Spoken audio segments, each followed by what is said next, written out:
जय जय श्री राधे। राधे नाम की महिमा। एक बार एक संत किसी गांव के निकट आश्रम पर भागवत जी का साप्ताहिक कथा कर रहे थे। तीसरे दिन के वृत्तांत में वह कथा करते हुए बताने लगे, अनेक प्रकार के लोग जो पाप कर्म करते हैं उन्हें अनेक प्रकार के नरकों में जाना पड़ता है, लेकिन एक उपाय है जिसके द्वारा नरकों में जाने से बचा जा सकता है। कोई एक बार सच्चे हृदय से राधा नाम पुकार ले तो वह नरकों में नहीं जाता है। एक सेठ जी जो रोज आकर सत्संग सुना करते थे, सत्संग समाप्ति के पश्चात वह संत जी के चरणों में आकर बड़े जोर से रोने लगे। संत जी ने कहा, अरे सेठ जी क्यों रोते हो, तुम्हारा मन उदास क्यों है? सेठ जी रोते हुए कहने लगे, भगवान आपकी कृपा से मुझे सब कुछ प्राप्त है, पर मेरे मन को एक बड़ी चिंता सताती है। संत जी कहने लगे, कहिए कौन सी चिंता है? सेठ जी कहने लगे, आज आपने भागवत कथा में नरकों का वर्णन किया और वर्णन करते हुए बताया कि जीवों को अनेक पापों से नरकों की प्राप्ति होती है, लेकिन एक उपाय है जिसके द्वारा नरकों में जाने से बचा जा सकता है। तो प्रभु मैं तो आपकी शरण में हूँ, रोज सत्संग भी सुनने आता हूँ, मेरे मन में तो यह विश्वास है आप संतों की कृपा से, भागवत की कृपा से मेरा उद्धार तो हो ही जाएगा। लेकिन मेरा एक छोटा भाई है जिसकी उम्र 50 साल है, वह ना तो सत्संग में जाता है, ना परमात्मा पर विश्वास करता है और ना ही प्रभु का नाम सुमिरन करता है। उसका उद्धार किस प्रकार होगा? मुझे उसकी बड़ी चिंता सताती है। मैं उसे बहुत बार समझाने का प्रयास भी करता हूँ कि संसार के काम तो होते रहेंगे, तुम भगवान के नाम का स्मरण भी किया करो। तब वह कहता है, ऐसा करने से कुछ नहीं होता है, तुम भी मत किया करो। मैं जितना आस्तिक हूँ प्रभु के प्रति, जितनी मेरी आस्था है वह उतना ही कट्टर और अनिश्वरवादी है, आस्तिक है नहीं है। तब संत जी ने कहा, क्यों चिंता करते हो, एक दिन उसका भी उद्धार हो ही जाएगा। सेठ जी रोते हुए कहने लगे, हे भगवान उसका उद्धार कब होगा? आप जैसे महापुरुषों का आगमन हमारे गांव में हुआ है, मुझे तो आप पर ही यकीन है, आप ही उसका उद्धार करेंगे। अब आप कैसे भी कृपा करके मेरे घर आइए और एक बार तो उसके मुख से श्री राधा नाम का उच्चारण कराइए। तब सेठ जी की विनय को सुनकर संत जी कहने लगे, कल सत्संग समाप्ति के पश्चात मैं आपके घर आऊँगा और उसे परमात्मा का सुमिरन अवश्य कराऊँगा। दोस्तों वीडियो को लाइक ज़रूर कर दीजिएगा, चैनल को भी सब्सक्राइब कर लीजिए, जिससे आपको इसी तरह की ज्ञानवर्धक जानकारियाँ मिलती रहें। दूसरा दिन हुआ, सेठ जी अपने घर गए, संत जी के आने का इंतजार करने लगे। आश्रम पर कथा की समाप्ति हुई, तब संत जी अपने वचन के अनुसार सेठ जी के घर पहुँचे। जैसे ही घर पहुँचे, सेठ जी ने बड़े श्रद्धा भाव से संत जी का स्वागत किया। उन्होंने अपने भाई को बुलाकर कहा, संत जी आज हमारे घर पधारे हैं, उनका दर्शन कर लो। वह अंदर से बैठे बैठे कहने लगा, मुझे ना किसी संत से मिलना है, ना ही किसी भगवान से मिलना की इच्छा है, तुम ही उनकी सेवा करो और तुम ही उनका पेट भरो। संत जी ने जब यह वचन सुने, सेठ जी रोते हुए कहने लगे, भगवान जी देखा आपने, आपके सामने ही आपका अपमान कर रहा है यह मूर्ख। संत जी कहने लगे, सेठ जी ख्याल ना कीजिए इस बात का, सब कुछ अच्छा होगा। अब सेठ को दिलासा देते हुए संत जी पलंग से उतरे और उसके भाई के कक्ष में आ गए और उसके कंधों पर हाथ रखकर कहने लगे, और बताओ आज तक कितना कमाया? वह संत जी को इसी प्रकार अपने नज़दीक देखकर कहने लगा, आपने अपना हाथ मेरे कंधों से हटाओ, अपना हाथ मेरे कंधों से हटाओ। मैं ना तो संतों को मानता हूँ और ना ही भगवान को मानता हूँ। लोग जितने आस्तिक होते हैं मैं उतना ही नास्तिक हूँ। मैं भगवान को नहीं मानने वाला हूँ, आप मेरे नज़दीक क्यों आए? संत जी कहने लगे, मैं तो अपना काम करने आया हूँ, संतों का काम होता है लोगों का उद्धार करना। आज तुम्हारा उद्धार का कार्य मिला है, तो अवश्य ही करके जाऊंगा। वह सेठ का भाई भी बड़ा कट्टर था। वह कहने लगा, आपको किसी का भी उद्धार करना है कर लीजिए, पर मेरा उद्धार आप नहीं कर सकते। मैं कुछ भी नहीं करने वाला हूँ। सेठ के भाई को देखकर संत जी मुस्कुराकर कहने लगे, एक बार राधे राधे बोल दो। वह सेठ जी का भाई कहने लगा, मैं कुछ नहीं बोलूँगा। संत जी ने फिर कहा, राधे राधे बोल दो। वह कहने लगा, नहीं कहूँगा। फिर संत जी ने कहा, राधे राधे बोलो। वह कहने लगा, मैंने कहा ना, मैं नहीं बोलूँगा। तब संत जी पुनः सेठ जी के पास आए और कहने लगे, अब आपने मेरे ऊपर यह जिम्मा सौंपा है, अब मैं जैसा करूँगा आप बीच में नहीं आना। आप सारे परिवार वाले बाहर जाकर बैठ जाओ, जब तक मैं आपको बुलाऊं नहीं, एक भी परिवार वाला इस कक्ष में नहीं आए। अब इस प्रकार सेठ जी अपने परिवार सहित बाहर आकर बैठ गए। आप कक्ष में सिर्फ संत जी और सेठ जी का भाई था। संत जी ने पुनः प्रेम से कहा, अरे भैया एक बार तो राधे राधे बोल दो। वह कहने लगा, मैंने आपसे मना किया ना, मैं नहीं कहता हूँ, ना भगवान को मानता हूँ, ना भगवान की बातें मानता हूँ, मैं कट्टर नास्तिक हूँ। संत जी ने पुनः उससे प्रेम से हंसते हुए कहने लगे, जितने तुम कट्टर नास्तिक हो, मैं उतना ही कट्टर आस्तिक हूँ। मैंने अगर निश्चय कर लिया, तुम्हारे मुख से राधा नाम सुनकर ही जाऊंगा, और पक्का समझ लेना कि तुम्हारे मुख से राधा का नाम निकलेगा। वह कहने लगा, आप कितना भी प्रयास कर लो, मैं एक बार भी नाम नहीं लेने वाला हूँ।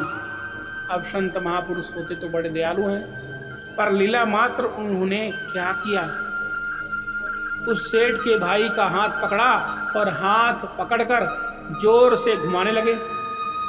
अब वह सेठ ठहरा 50 साल का, वृद्धावस्था थी। संत भी वृद्ध थे, पर संतों के अंदर भक्ति का तेज होता है। उन्होंने जोर से उसके भाई का हाथ घुमाया और मरोड़ दिया। हाथ घुमाकर संत जी फिर कहने लगे, कहो राधे राधे। वह कहने लगा, नहीं कहूँगा।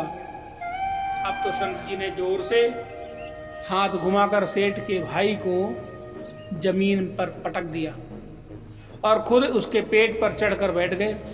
और संत जी फिर कहने लगे, बोलो राधे राधे। वह फिर कहने लगा, नहीं कहूँगा। अब तो संत जी ने उसके दोनों हाथ पकड़ उसके पैरों को बांध दिया और कहने लगे, कहो राधे राधे। अब ऐसी व्यवस्था में वह सोचने लगा, लगता है यह संत तो मुझे आज मार ही डालेंगे।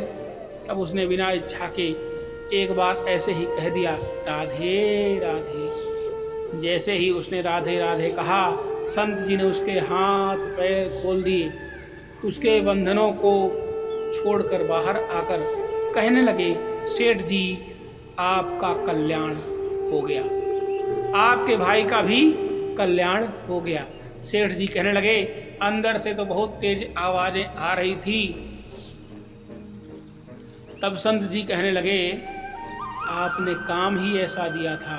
आपने कहा वह नास्तिक है, कभी कुछ बोलता ही नहीं है। आज आपके भाई ने भी राधे राधे का नाम उच्चारण कर लिया, इसका कल्याण हो गया। अब मैं जा रहा हूँ, कल से पुनः मेरी कथा है। अब संत जी तो अपने स्थान पर लौट आए। सेठ का भाई जमीन से उठकर अपने भाई से कहने लगा, यह कैसे संत हैं, यह कैसे संत हैं, मुझसे झगड़ा करने आ गए, मेरे ऊपर चढ़कर बैठ गए और कहने लगे, अगर राधे राधे का नाम उच्चारण नहीं करोगे तो मैं तुम्हारे ऊपर ऐसे ही बैठे रहूंगा। अब उसकी बातें सुन सेठ जी तो हंसने लगे। वह हंसते हुए मन से भगवान को धन्यवाद देते हुए कहने लगे, हे प्रभु, आपके संत भी बड़े दयालु हैं, खुद कष्ट सहकर भी लोगों का कल्याण करते हैं। समय व्यतीत होता गया, मुश्किल से 5-6 महीने गुजरे होंगे। अचानक एक दिन छोटे भाई का देहांत हो गया। शरीर समाप्ति के पश्चात आत्मा शरीर से अलग हो जाती है। वह आत्मा ही ऊपर यमराज के पास जाकर सारे हिसाब किताब देती है। अब इस व्यक्ति का हिसाब किताब खोला गया। यमराज ने चित्रगुप्त से कहा, जो आज इंसान हमारे पास लाया गया है, इसका हिसाब किताब क्या है? चित्रगुप्त कर्मों का हिसाब देख कर बताने लगे, हे भगवान, इसने अपने जीवन में कभी परमात्मा का नाम सुमिरन नहीं किया है,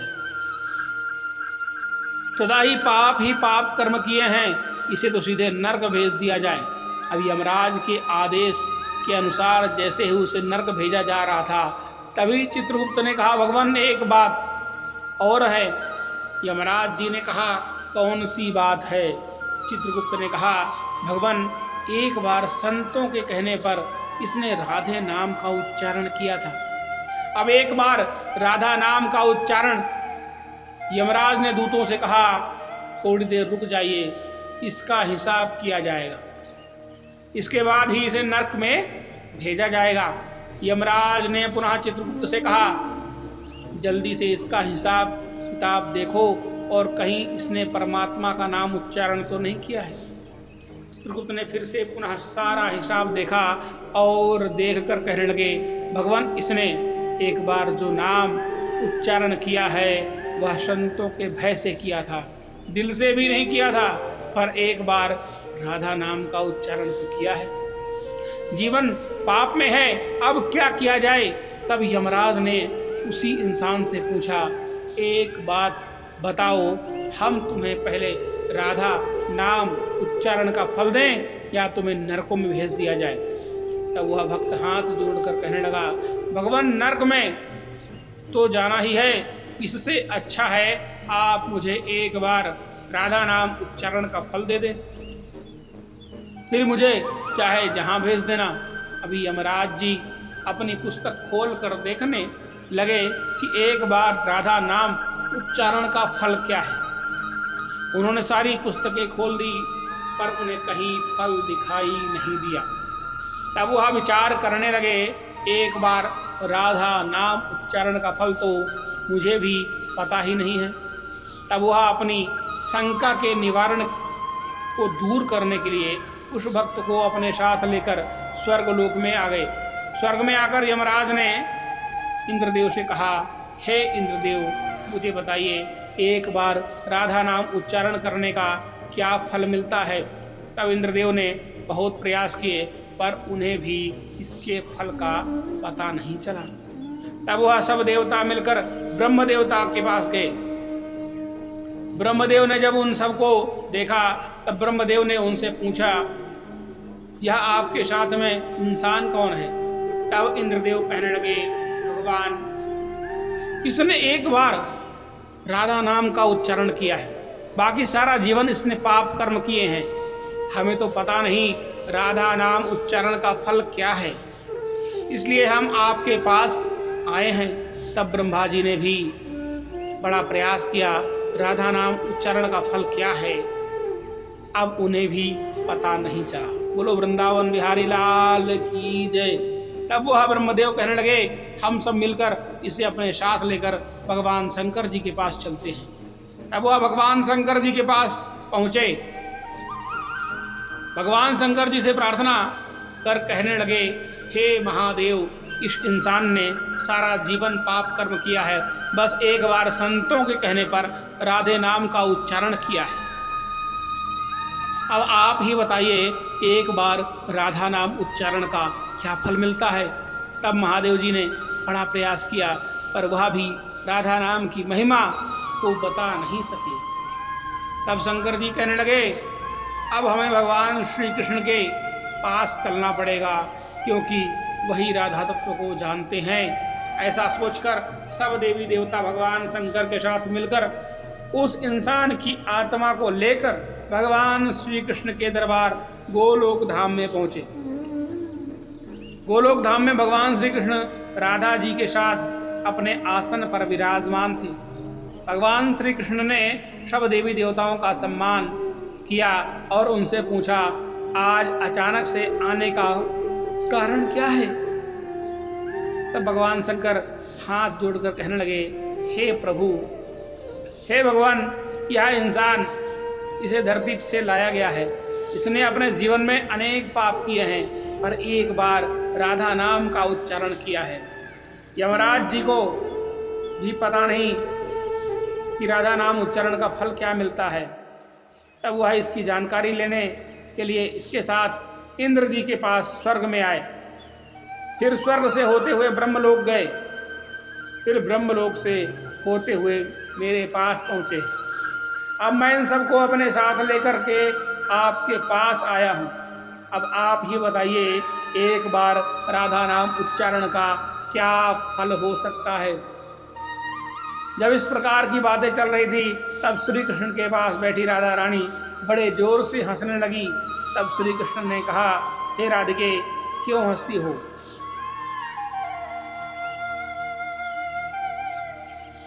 तब राधिका कहने लगी, हे भगवान, यह अभी तक राधा नाम का महत्व नहीं समझ सकी है। तब भगवान शंकर कहने लगे, हे महारानी राधिका, नाम का क्या असर है, आप हमें बताइए ना। तब राधिका जी कहने लगी, हे महादेव, आप खुद सोचिए, इस व्यक्ति ने एक बार राधा नाम का जप किया, वह एक बार राधिका के नाम जपने से स्वर्गलोक की सैर करके आ गया, ब्रह्मदेव का ब्रह्मलोक में दर्शन करके आ गया, आपके महादेव लोक में आपका इसने दर्शन कर लिया, और साथ ही साथ गोलोक धाम में इसने प्रभु का दर्शन कर लिया। तो समझ सकते हैं कि राधे नाम की महिमा क्या है। आज एक बार उच्चारण करने के प्रभाव से यह सबको साथ लेकर हमारे गौलोक धाम में आया है, मेरे दर्शन और श्री कृष्ण का पूजन कर रहा है। इससे अधिक राधा नाम का फल क्या हो सकता है। जब राधा जी से इस प्रकार एक बार राधा नाम का पूरा महत्व बताया, तो यमराज भी कहने लगे, यह तो बड़ा अनंत फल है। जो व्यक्ति नरकों में जाने वाला था, वह एक बार उच्चारण से इसने सभी लोगों की यात्रा कर ली, सभी लोगों में अपना दर्शन कर भगवान श्री कृष्ण और भगवान श्री कृष्ण साथ में राधा रानी के चरणों में उपस्थित हो गया। इससे अधिक फल और क्या हो सकता है। तभी फिर से यमराज कहने लगे, भगवान, क्या अब इसे नरकों में जाने की आवश्यकता नहीं है। तब श्री कृष्ण जी कहने लगे, हे धर्मराज, जिसने एक बार राधा रानी के चरणों का दर्शन कर लिया हो, वह तो कभी नरक में जा ही नहीं सकता है। तब वह भक्त जो वहाँ पर राधा रानी के दर्शन कर रहा था, वह कहने लगा, हे महारानी, मैंने तो संतों के भय में आकर आपका राधा नाम उच्चारण किया था, पर जो सच्चे हृदय से आपका नाम का उच्चारण करते हैं, उन्हें तो जीवन में कोई भय होगा ही नहीं, वह तो नरकों की यात्रा में कभी निकलेंगे ही नहीं, वह तो सीधा आपके चरणों में ही समा जाएंगे। तो इतना महत्व है एक बार राधा नाम के उच्चारण का। तो सच्चे हृदय से जो एक बार इस प्रकार कह दे, राधे राधे श्याम मिला दे, तो दोस्तों राधा नाम का उच्चारण करते ही परमात्मा का साक्षात दर्शन हो जाता है।